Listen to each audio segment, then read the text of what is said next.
Avez-vous peur du loup? C'est la question qu'on peut se poser avec la réintroduction du loup en Alsace. On est avec Thomas Pfeiffer, professeur d'histoire géo, mais surtout véritable expert aujourd'hui du loup. D'où vient cette passion du loup? On va le rappeler aux auditeurs, aux spectateurs d'Alsace 20. Alors, juste retour naturel du loup. Alors, cette passion, elle est venue depuis tout petit, puisque j'ai eu la chance de voir un numéro d'Ocapi avec un monsieur qui s'appelle Gérard Menatori, qui était enserré par deux grands loups, qui lui étaient d'ailleurs assez sympathiques. Et j'ai eu envie de rencontrer ce monsieur. Et ce monsieur a créé le plus grand parc à loups du Gévaudan, en Lozère.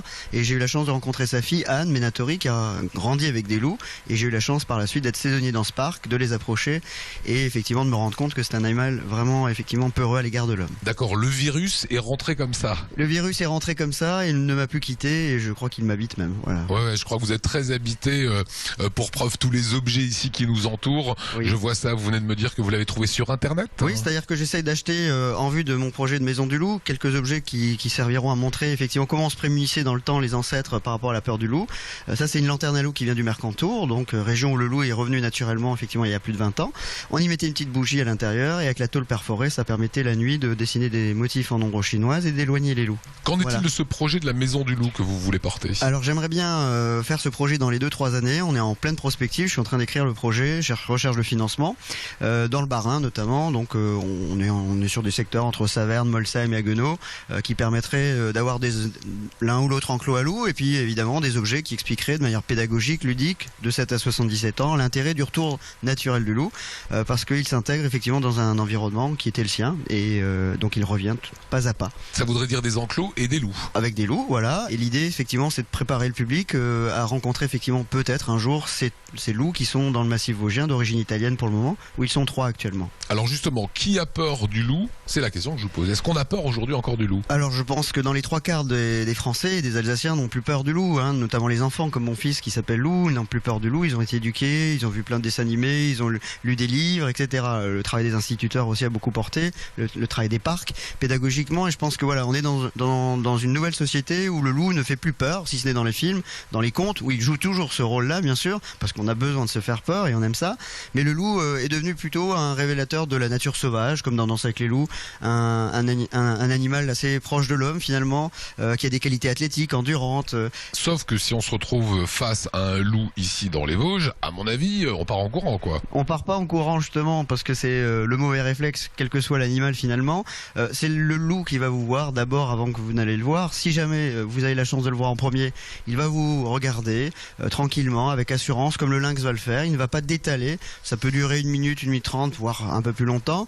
Mais c'est l'animal qui partira tranquillement, assez sûr de lui. C'est la marque du prédateur. Il attaquera pas. Il attaquera jamais. Si vous en êtes sûr? Certains, sauf si le loup est enragé. Il n'y a pas de rage actuellement. Donc le loup est absolument inoffensif pour l'homme. Il a peur de l'animal vertical, de la crainte de l'animal vertical que nous représentons. Aujourd'hui, on sait combien il y a de loups dans les Vosges? Alors, officiellement, il y en a effectivement 3, on en est sûr.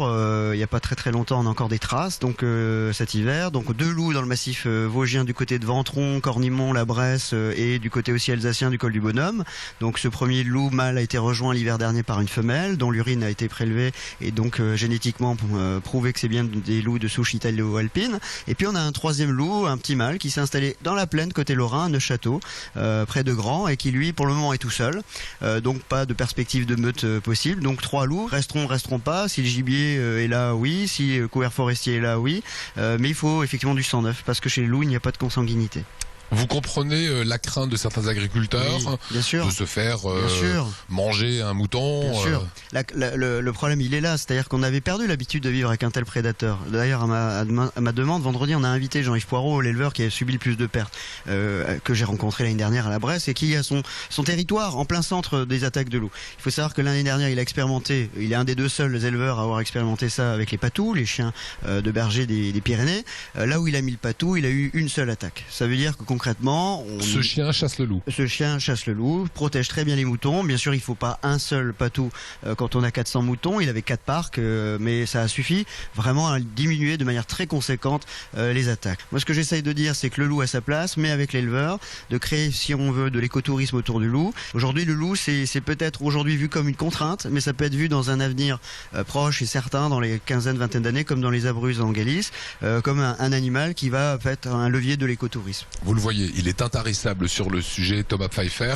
Vous pourrez le rencontrer ce vendredi. Grande table ronde, qui a peur du loup, le retour du loup en Alsace, avec cet éleveur, vous venez de le lire. Oui, alors il y a également Antoine Wechter, donc politique connu. Vous avez également Éric Marboutin, le chef du réseau Loup Lynx. Bien sûr, le Forum Carolus avec Saint-Hubert Club de France et Henri de Grossouvre.